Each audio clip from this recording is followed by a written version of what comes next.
دیا تھا کہ اس باب میں یہ ہے کہ قبلے کی طرف استقبال نہیں کریں، قبلے کی طرف منہ نہیں کریں گے.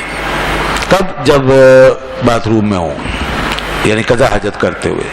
بڑا یہ چھوٹا معاملہ، جو بھی استنجا بڑا ہوتا ہے چھوٹا ہوتا ہے، جو بھی بول و براز جس کو کہتے ہیں، بول و براز میں سے کچھ بھی کرتے ہوئے قبلے کی طرف منہ نہیں کریں گے، سوائے اس کے کہ کوئی عمارت کے پاس ہو، دیوار ہو، یا اور کوئی ایسی آڑ ہو، رکاوٹ ہو. یہ امام بخاری نے باب میں کہا ہے یہ بات، مطلب یہ کہ سوائے اس کے جو کہہ رہے ہیں نا مستثنا کر کے کہ کوئی آڑ ہو، کوئی رکا، یہ امام بخاری کہہ رہے ہیں.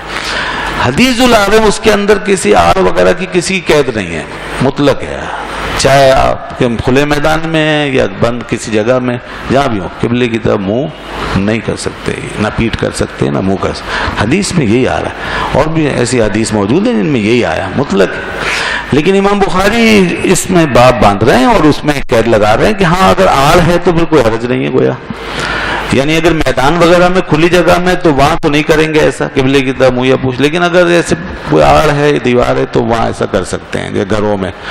یہ امام بخاری نے کہا ہے، حدیث میں نہیں ہے اس کا ذکر. امام بخاری ایک مجتہد ہیں، وہ اپنا ایک استدلال کر رہے ہیں، اپنی ایک بات کہہ رہے ہیں، انہوں نے اس طرح سمجھا ہے. اور ایسی کچھ احادیث ہیں جن کے بارے میں بڑا کلام ہے. امام بخاری بہرحال وہ اپنا استدلال کر رہے ہیں، تو اب امام بخاری باب باندھ رہے ہیں، اپنا استدلال کر رہے ہیں. حدیث جو آ رہی ہے اس سے ہم مسئلہ نکالیں گے، جو ہم کرتے ہیں، جو ہمارے یہاں پایا جاتا ہے وہ حدیث سے ثابت ہوتا ہے، اور کئی حدیثیں اس سلسلے میں. تو لہذا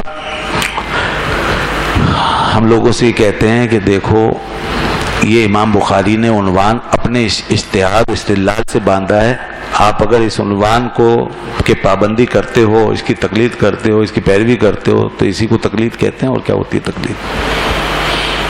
یہ امام بخاری نے نکالا ہے نا، تو انہوں نے نکال کے بیان کیا، آپ نے پیروی کی، اس کی تقلید ہو گئی نہیں ہو گئی. اچھا اب اگر ہم یہ کہیں دوسری طرف امام ابو حنیفہ نے یہ فرمایا، تو لوگ کہتے ہیں تقلید کر لیا آپ نے، اور تقلید غلط ہے. تو کمال ہو گیا.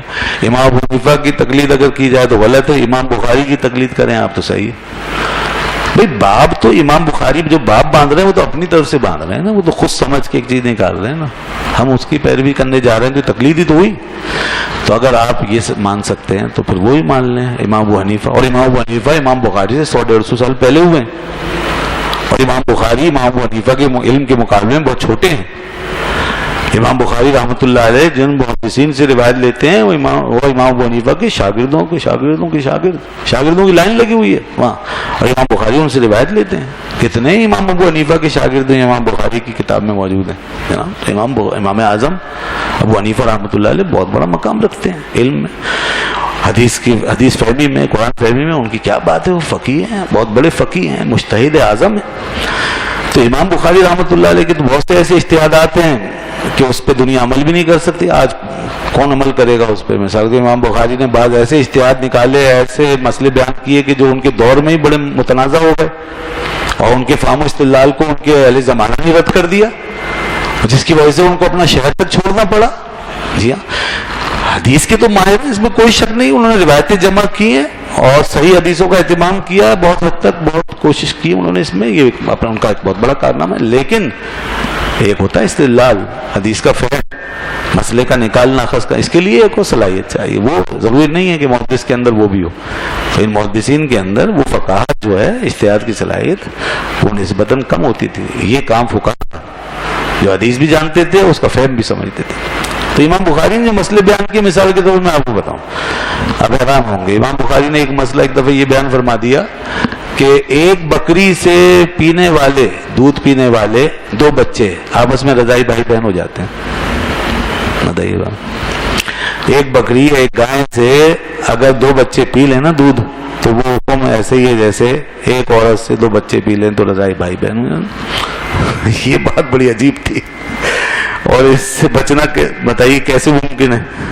اور پھر اتنی بکریاں کہاں سے لائیں گے لوگ، اور ہر ایک کے لیے الگ الگ کیسے کر کے رکھیں وغیرہ. یہ بات بڑی عجیب تھی، انہوں نے بیان فرما دی. جس کے بعد ایک طوفان اٹھ گیا، علماء نکل آئے، انہوں نے کہا یہ آپ کیا کہتے ہیں، آپ اس پہ بحث کریں دلائل. تو امام بخاری چونکہ اس فن کے ماہر نہیں تھے، لہذا وہاں قائل نہیں کر سکتے تھے. تو یہی وجہ ہے کہ پھر ان کے خلاف ایک محاذ سا بن گیا، تو ان کو وہ شہر چھوڑنا پڑتے تھے. اس طرح کی باتیں ہوتی تھی. تو اس لیے ہر ایک کا اپنا میدان ہے. آج لوگ بس بیٹھے ہوئے اتنے سالوں کے بعد لے کے بخاری ہاتھ میں اور بس امام بخاری نے جو لکھ دیا بس وہی صحیح ہے, باقی ساری امت غلط ہے. یہ آج کل جہالت اور لوگوں کو گمراہ کرنا. یہ چونکہ اب اس وقت دور ہے جہالت کا ہی, لوگ دین کے علم سے ناواقف ہیں تو بعض لوگوں بھی اس قسم کی باتوں میں آ جاتے ہیں. تو حقیقت یہ ہے کہ یہ پورا تاریخ ہے, علم کی ایک تاریخ ہے, بڑے بڑے لوگ ہیں. امام ابو حنیفہ رحمۃ اللہ علیہ کا اپنا مقام ہے. یہاں پر اب امام بخاری رحمۃ اللہ علیہ اس باب کے تحت جو فرما رہے ہیں, اب یہ بات دیکھیے ایسی بات ہے کہ اس پہ آج دنیا میں ہمارے یہاں کہیں عمل نہیں ہوتا نا, کہ مطلب یہ کہ عمارت کے اندر جو ہے وہ ہم ایسے بیٹھ جائیں کہ منہ یا پشت قبلے کی طرف ہو گھر کے اندر بیت الخلاء میں. نہیں, ہمارے نزدیک یہ بھی منع ہے, ناجائز ہے. صحرا میں بھی پیٹھ پشت منہ کرنا منع ہے, اور گھر کے اندر بھی منہ یا پشت کرنا قبلے کی طرف منع ہے استنجا کرتے وقت.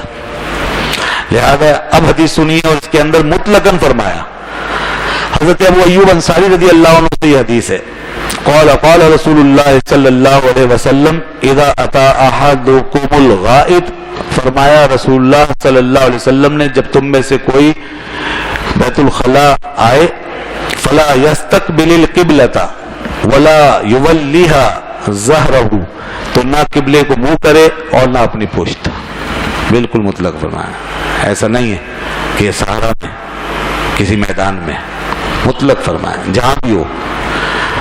اور پھر مطلقاً حکم دیا شرقو او غربو, مشرق کی طرف کرو یا مغرب کی طرف, مشرق کی طرف ہو جاؤ یا مغرب کی طرف, یہ حکم کرو. اچھا, یہ مشرق و مغرب کا معاملہ مدینہ منورہ میں ہے کہ جہاں قبلہ پڑتا ہے جنوب میں, لہذا وہاں مشرق و مغرب کی طرف منہ کرنے کا حکم ہے. اور ہمارے یہاں ہندوستان اور پاکستان میں قبلہ مغرب میں ہے, لہذا یہاں پر ہم شمال یا جنوب کی طرف کریں گے. تو یہ حدیث مطلق ہے نہیں ہے, اور ایک حدیث نہیں, میں کئی حدیثیں پیش کر سکتا ہوں.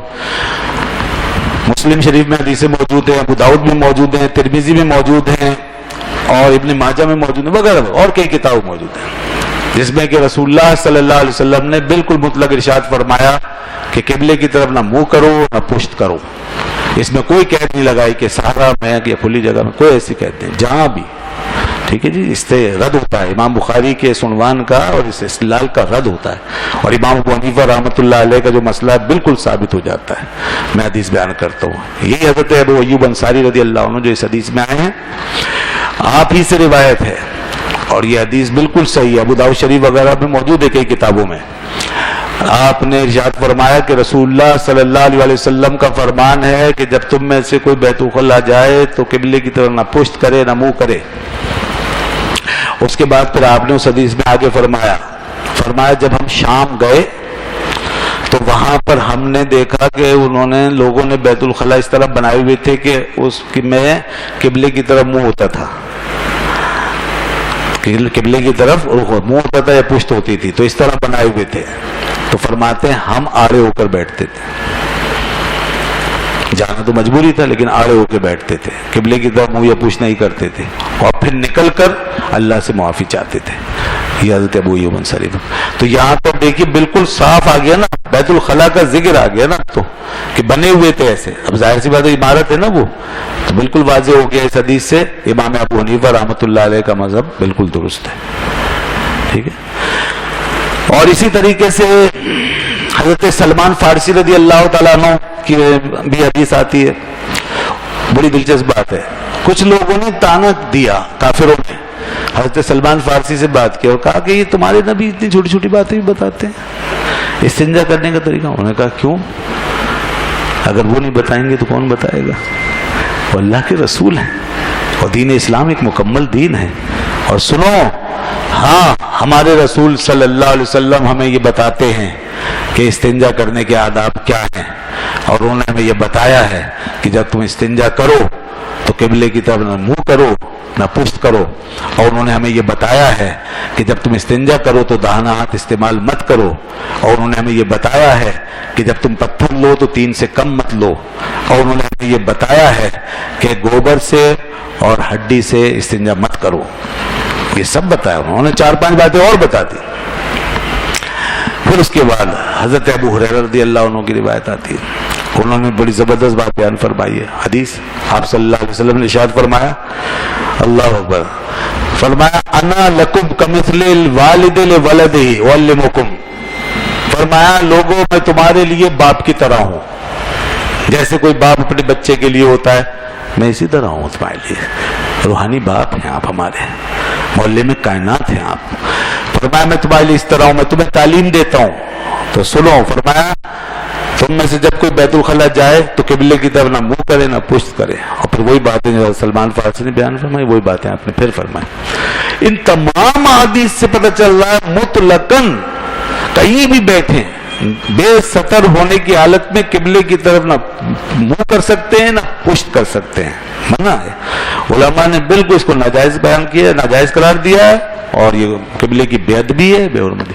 اور امام صاحب نے جو مطلقاً یہ رکھا ہے, اس میں دیکھیے کتنا ادب ہے نا, اور بات قبلے کے احترام کی ہے. صحرا میں ہو یا گھر میں, احترام ہر جگہ مطلوب ہے نا, لہذا احترام بجا لانے کی بات ہے. اب صحرا کے اندر تو ناجائز ہو, گھر میں بند اس میں عمارت کے اندر جائز قرار دیا جائے, جیسا کہ امام بخاری کے باب سے پتہ چل رہا ہے, تو یہ قبلے کے احترام کے منافی ہے. تو اس لیے امام اعظم حنیفہ رحمۃ اللہ علیہ نے بڑی زبردست یہ بات فرمائی ہے, اور ان حدیث سے استدلال کیا, اور یہ مسئلہ انہوں نے بالکل دو ٹوک بیان کیا. اس پہ کثیر علماء نے اس پہ اتفاق بھی کیا, اور یہی ہمارے یہاں مروج ہے. لہذا اپنے گھروں میں ہمیں بیت الخلا اس طرح بنانی چاہیے کہ قبلہ رخ نہ ہو.